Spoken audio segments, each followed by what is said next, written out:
Oke, baik. Selamat pagi semua. Assalamualaikum warahmatullahi wabarakatuh.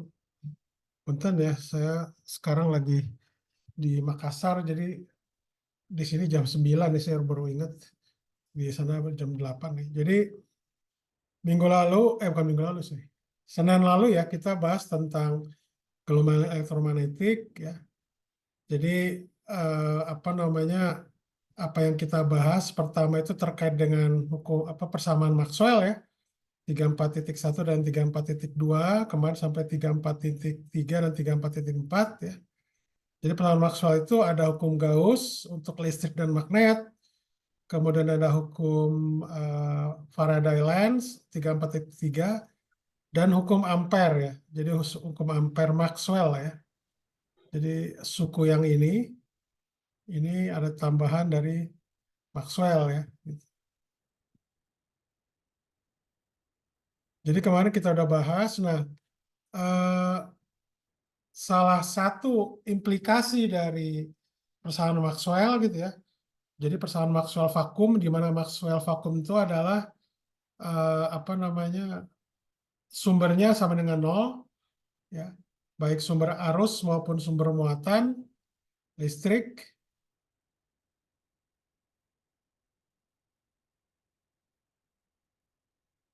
Ya.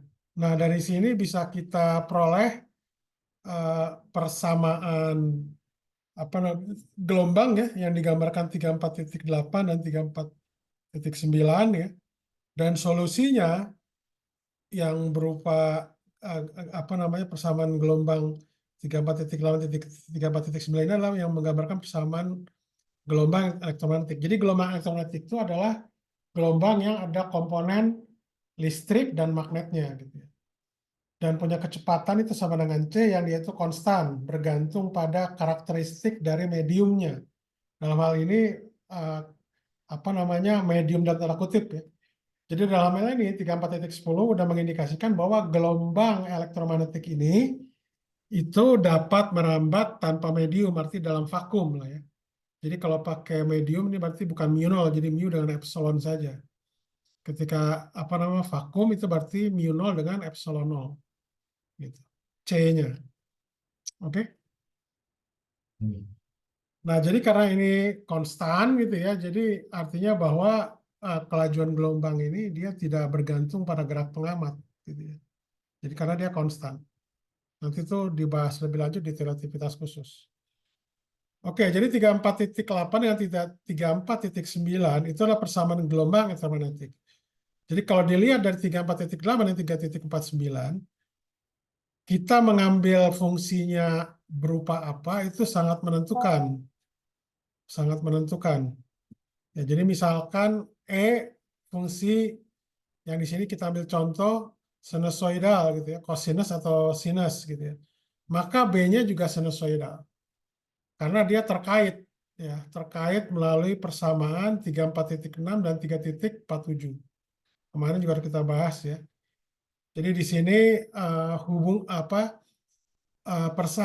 fungsi dari 34.11 dan 34.12 itu menggambarkan gelombang planar atau gelombang bidang ya.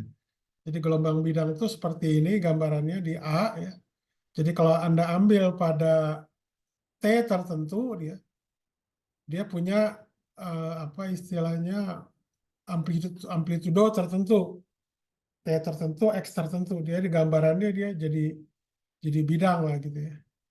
Jadi bidang ini digambarkan ini nih oleh yang garis-garis ini. Gitu. Jadi ada bidang kadang maksimum, minimum, ya, nol, minimum dan seterusnya. Seperti itu. Kemudian amplitudo dari apa namanya, komponen listrik dan magnet itu berhubungan ya. Jadi E maksimum dibagi B maksimum itu sama dengan C, alias kelajuan cahaya dalam vakum. Ya, seperti itu. Jadi kemarin udah kita bahas di sini. Ini cuma apa namanya, penurunan dari hukum Faraday-Lenz ya. Anda bisa baca sendiri, kurang lebih sama. Nah, kemudian karena gelombang itu adalah peristiwa perambatan energi, ya, nah tadi saya bilang ada perambatan energi. Jadi gelombang itu sebenarnya merambatkan atau membawa energi. Gitu. Nah, perambatannya itu, ya, perambatan energi tersebut untuk gelombang elektromagnetik itu digambarkan oleh vektor pointing. Ya, vektor pointing ini, pointing itu adalah nama orang, ya, dan apa vektor pointing ini ada yang menggambarkan arus. Jadi pasangannya, kalau untuk apa namanya muatan listrik itu kan ada rho, ada J gitu ya, yang arus. Nah ini juga sama. Ini kalau untuk rapat energi di sini ada U, ya kemarin sudah kita bahas, ada S. Jadi S di sini adalah rapat energi per luas. Kalau U itu adalah rapat energi per volume, sama dengan Rho. Rho itu adalah rapat muatan listrik per volume. Sedangkan J itu adalah rapat arus per luas. Jadi itu ada bedanya. Ya, nah, untuk yang kasus kita, apa namanya? Ini namanya vector pointing. Ya, yang 1/0 E cross B. Nah, ini ditemukan atau diusulkan oleh pointing ya yang kita dedikasikan.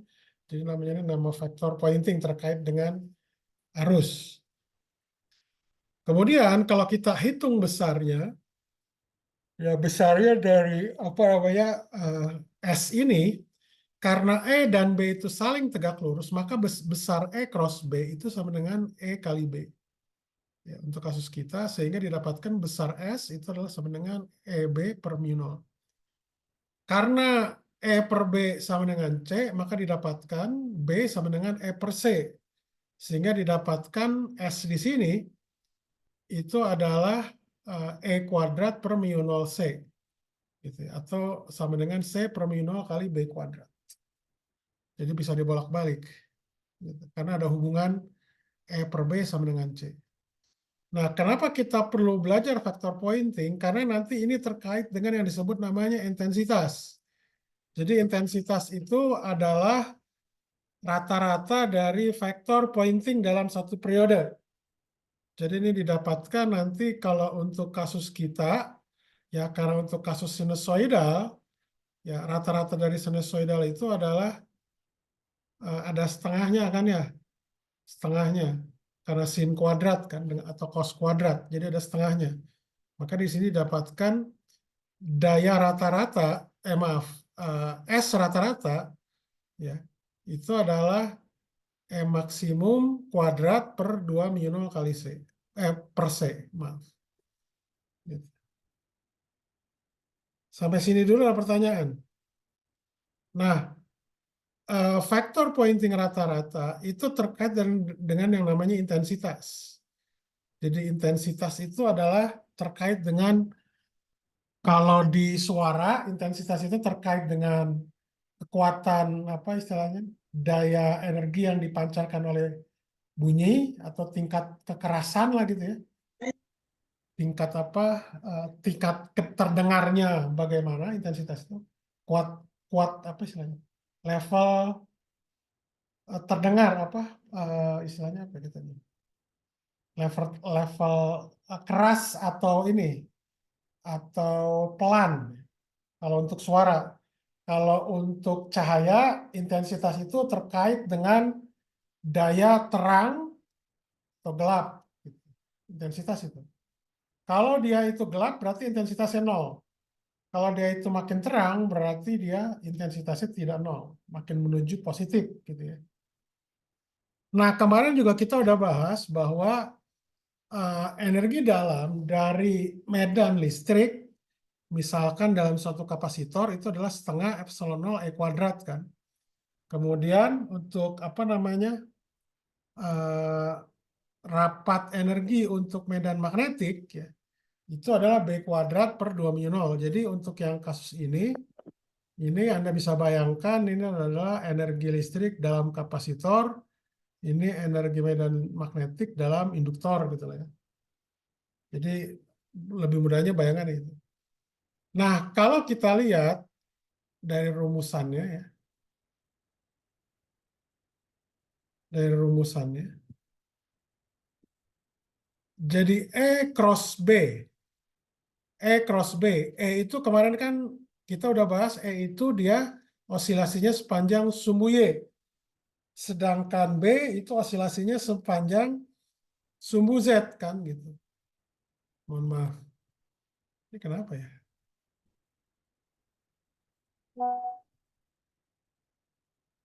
Sebentar.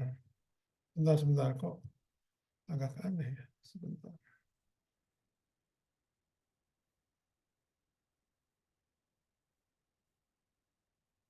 Oke.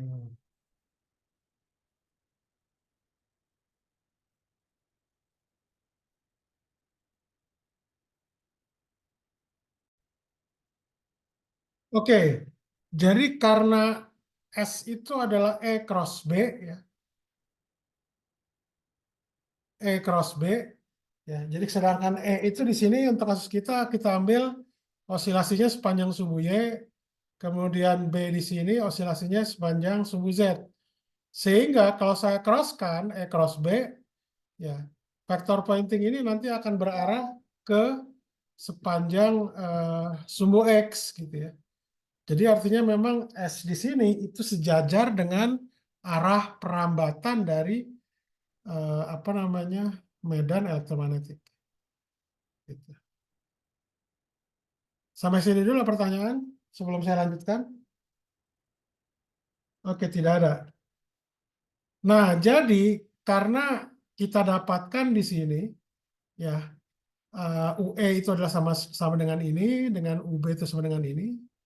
Jadi kalau kita lihat baik UB maupun UE ya itu bisa kita nyatakan dengan E ya, bolak-balik lah. Misalkan UB itu kalau saya indikan B pakai hubungan B sama dengan E per C ya, itu kan saya dapatkan bentuk seperti ini. Jadi bisa dikatakan UB dengan UE di sini itu sama ya, sehingga nanti untuk total apa namanya rapat energi dalam per volume dari gelombang elektromagnetik itu adalah epsilon 0 E kuadrat sama dengan B kuadrat per mu 0. Seperti itu. Jadi kalau kita hitung rata-ratanya dari dalam satu periode itu nanti akan dapat ini setengah ya, angka setengah di sini, epsilon 0 E maksimum kuadrat sama dengan B maksimum kuadrat per 2 mu 0. Jadi kalau kita lihat di sini ya, intensitas itu kan sama dengan besar vektor pointing rata-rata. Ini tidak lain adalah sama dengan C kali rapat energi rata-rata gitu. Jadi memang apa namanya daya terang gelap dari cahaya tampak misalkan atau dari gelombang elektromagnetik itu sangat apa bergantung pada rapat energi dalamnya rata-rata juga. Oke. Ada pertanyaan terkait ini?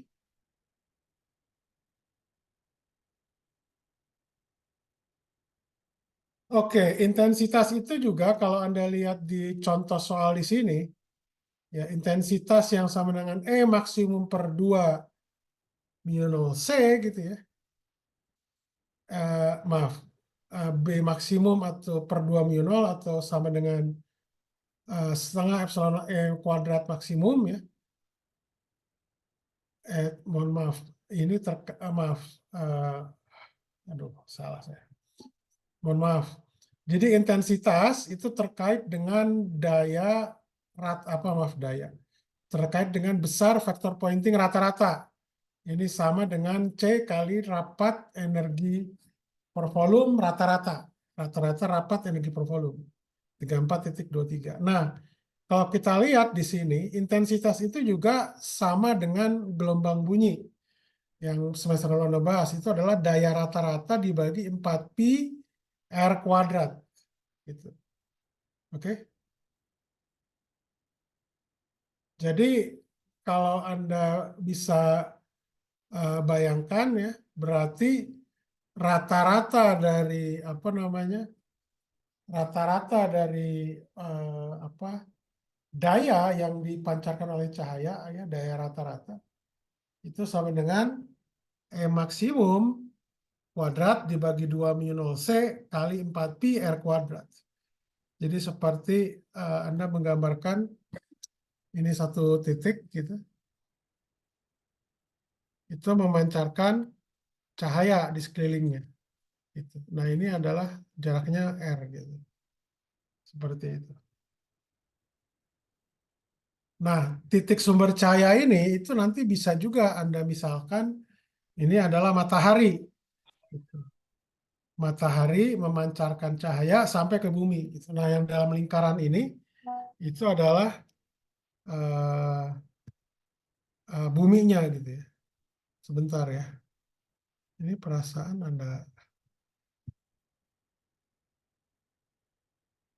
tidak ada WA di sini. Oke, sampai sini dulu pertanyaan nggak terkait itu?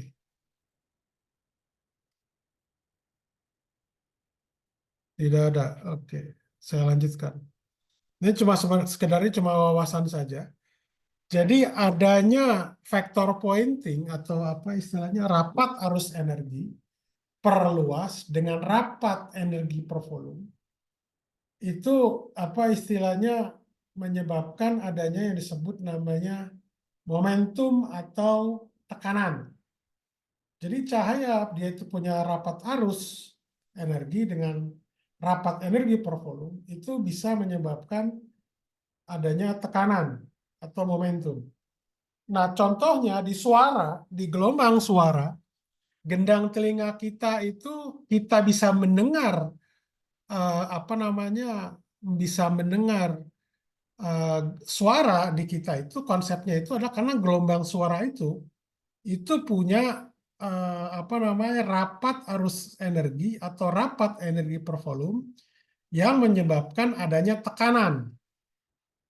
Jadi energi dari gelombang suara tersebut itu menyebabkan tekanan. Ya, dia membawa energi menyebabkan tekanan pada gelombang telinga. Gitu. Makanya kalau suaranya itu makin keras, kita kan makin sakit kan. Itu karena tekanannya tinggi di luar ambang, di atas ambang dari gelombang telinga kita mendengar. Nah, begitu juga cahaya. Cahaya itu ada rapat arus energi dengan ada rapat energi per volume. Itu menyebabkan adanya momentum atau tekanan. Nah, dari sini bisa kita lihat gitu ya. Jadi cahaya yang masuk ke mata kita itu juga sebenarnya memberi tekanan pada pupil yang menyebabkan nanti informasi tersebut dibawa ke syaraf di otak. Kita bisa melihat. Gitu. Kira-kira seperti itu jadi gambarannya. Jadi momentum di sini misalkan yang paling mudah ya, besar momentumnya itu disebabkan oleh adanya yang disebut namanya energi yang dibawa oleh cahaya. Ini kebetulan energinya di sini adalah energi yang datang gitu ya, yang diserap oleh suatu benda gitu. Nah, ini adalah momentum ya dibagi C. Ini definisinya. Nah, kita tahu bahwa tekanan itu adalah F dibagi A. Jadi kalau F itulah dP per dt. Jadi U secara umum itu tidak konstan, bergantung pada T.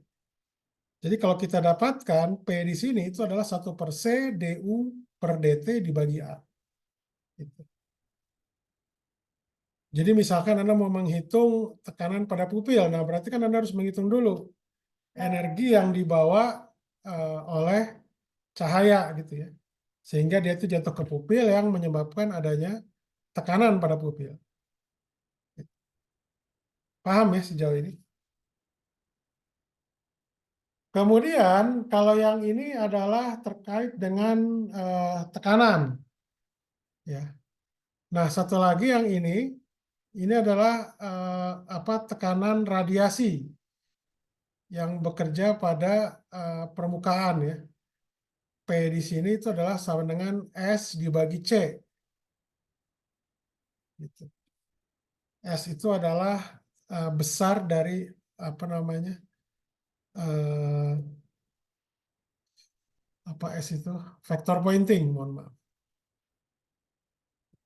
Nah kemudian kalau apa namanya ini adalah kita gabungkan tadi ada cahaya datang dengan cahaya yang dipantulkan ya. Itu sama momentumnya. Jadi momentumnya ini adalah 2U per C. Jadi ada yang dipantulkan, ada yang datang, ditambah yang dipantulkan. Sama, membesar momentumnya itu 2U/C. Jadi nanti kalau Anda menghitung tekanannya, itu tinggal 2S dibagi C. Ini cuma ini aja, apa istilahnya wawasan saja ya gitu. Jadi intinya kalau cahaya itu jatuh pada permukaan, intinya itu dia menyebabkan adanya tekanan pada permukaan tersebut. Ya, ketika cahaya itu jatuh, itu juga menyebabkan di pupil kita itu ada tekanan akibat energi yang dibawa oleh cahaya, gitu ya. Nah ini salah satunya adalah apa efek tersebut salah satunya itu dipakai untuk yang namanya solar panel ya. Jadi solar panel itu dia menyebabkan adanya tekanan pada panel ya. Jadi sebenarnya cahaya tersebut itu menyebabkan tekanan ya. Ditambah lagi itu efek tekanan ditambah lagi bahwa dia itu membawa energi itu ada yang diserap. Ada yang diserap oleh apa namanya solar panelnya sehingga elektron pada panel tersebut panel surya tersebut dia yang terbuat dari silikon itu ada yang terlepas ini gitu. Yang terluarnya dan itu adalah sumber arus yang nanti disimpan dalam baterai. Itu salah satu aplikasinya. Nah, ini juga wawasan lagi ya. Jadi bagaimana kita memproduksi gelombang elektromagnetik. Jadi ada banyak. Ini contohnya misalkan pada antena. Ya. Antena ya, kalau Anda hubungkan, ini ada istilahnya ini ada arus bolak-balik di tengahnya, ini ada batang antena. Tentunya harus bolak-balik di sini, tegangannya itu tidak bukan tegangan apa namanya tegangan yang tinggi lah ya, jadi cukup rendah gitu ya. Jadi karena dia itu ada perbedaan arus ya, yang ke atas dengan apa dari bawah ke atas, ini satu lagi negatif, satu positif ya. Dan dia itu kan bergantung pada apa namanya bergantung pada T ininya apa sumber arusnya. Nah, karena dia itu bergantung pada T, ya nanti ini akan terjadi yang disebut namanya osilasi medan elektromagnetik. Dan osilasi medan elektromagnetik itu dia menyebar. Nah, penyebaran ini itu seperti kan apa namanya dia merambat keluar gitu. Makin lama dia makin besar. Bukan makin ya makin makin lama makin besar ininya lingkarannya. Gitu.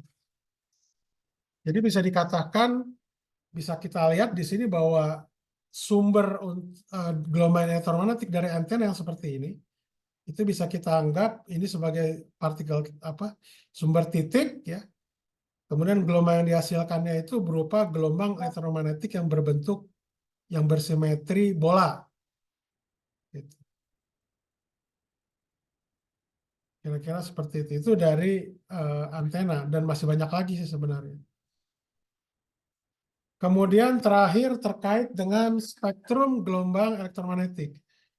Jadi gelombang elektromagnetik itu energinya salah satunya itu kalau nanti kalau Anda belajar tentang sifat dualisme itu energinya bergantung pada frekuensi. Ya. Frekuensi dan panjang gelombang.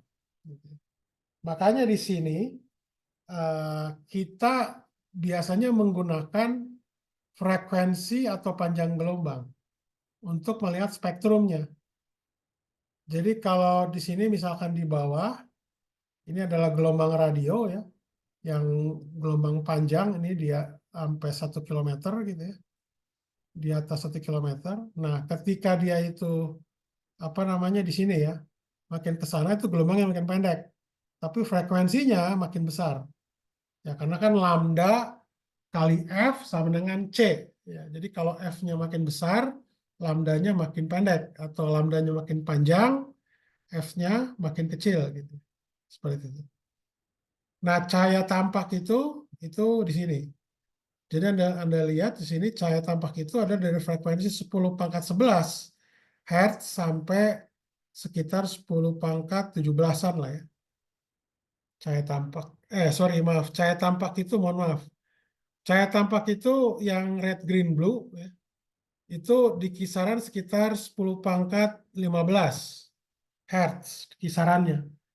Jadi kalau seperti yang paling rendah itu adalah merah itu 700 nanometer, kemudian yang paling tinggi itu adalah violet, ungu ya, itu 400 nanometer. Jadi kalau di bawah merah itu kita sebut nama infrared, artinya di bawah. Kalau di atas dari violet atau ungu kita nyebutnya ultraviolet. Jadi frekuensinya makin tinggi, panjang gelombang makin pendek. Jadi kalau misalkan dia itu apa namanya di atasnya, di bawah cahaya tampak itu ada gelombang radio, microwave, terus infrared, ya kemudian di atas cahaya tampak itu udah ultraviolet, sinar X, sinar gamma ya. Sinar X itu biasanya yang dihasilkan dari ini transisi elektron dari luar ke dalam, dari kulit luar ke dalam, itu bisa menghasilkan sinar X. Jadi sinar X itu rentangnya antara sekitar 10 pangkat 16 Hz sampai 10 pangkat 9. Ini bisa overlap dengan gamma, sinar gamma. Jadi sinar gamma itu adalah sinar atau gelombang elektromagnetik yang dihasilkan akibat peluruhan radioaktif yang namanya peluruhan gamma. Gitu. Nah, makin tinggi frekuensi dengan atau makin pendek panjang gelombang, ya ini terkait dengan makin ke atas ini energinya makin tinggi. Jadi kalau ultraviolet dan X-ray dan sinar gamma ini itu cahaya itu lebih banyak nanti bersifat sebagai partikel dibanding dengan gelombang.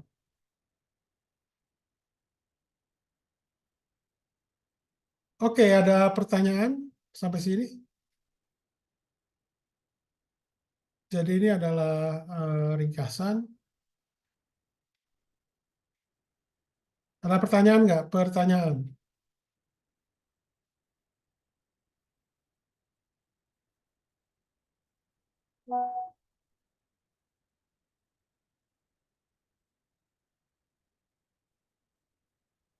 Oke, kalau begitu kita apa namanya? Anda kerjakan soal ya, dikumpulkan di tim saja. Sampai jam setengah 10 lah ya. Ini di sekarang 8.32 di jam saya WIB. Anda kumpulkan jam 9.32 di Teams maksimum. Oke, soalnya akan saya kasih ya. Soalnya saya kasih. Saya kirimnya ke Teams saja. Ini atau bagaimana? Ke kelas gimana? Ke Teams kan semua orang bisa akses ya. Boleh Pak di Teams. Di Teams saja ya. Oke. Absensi jangan lupa ya. Absensi jangan lupa. Sebentar. Saya ini kan di Teams.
Bentar ya.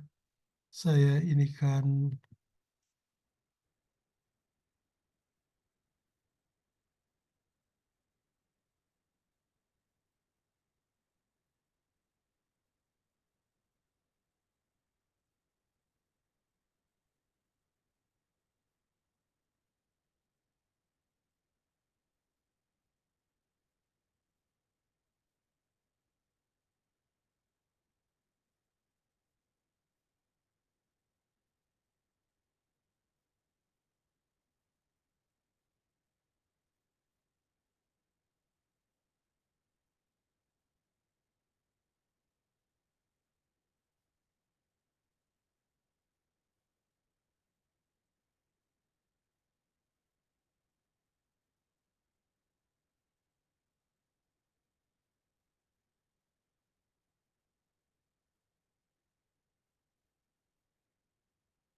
Iya.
Oke, soalnya udah saya kirim untuk sementara ke WA dulu ya, WA-nya ketua kelas, ketua kelas. Itu tolong dibagikan ke yang lain ya. Nanti saya mau upload ke Teams juga. Baik, Pak.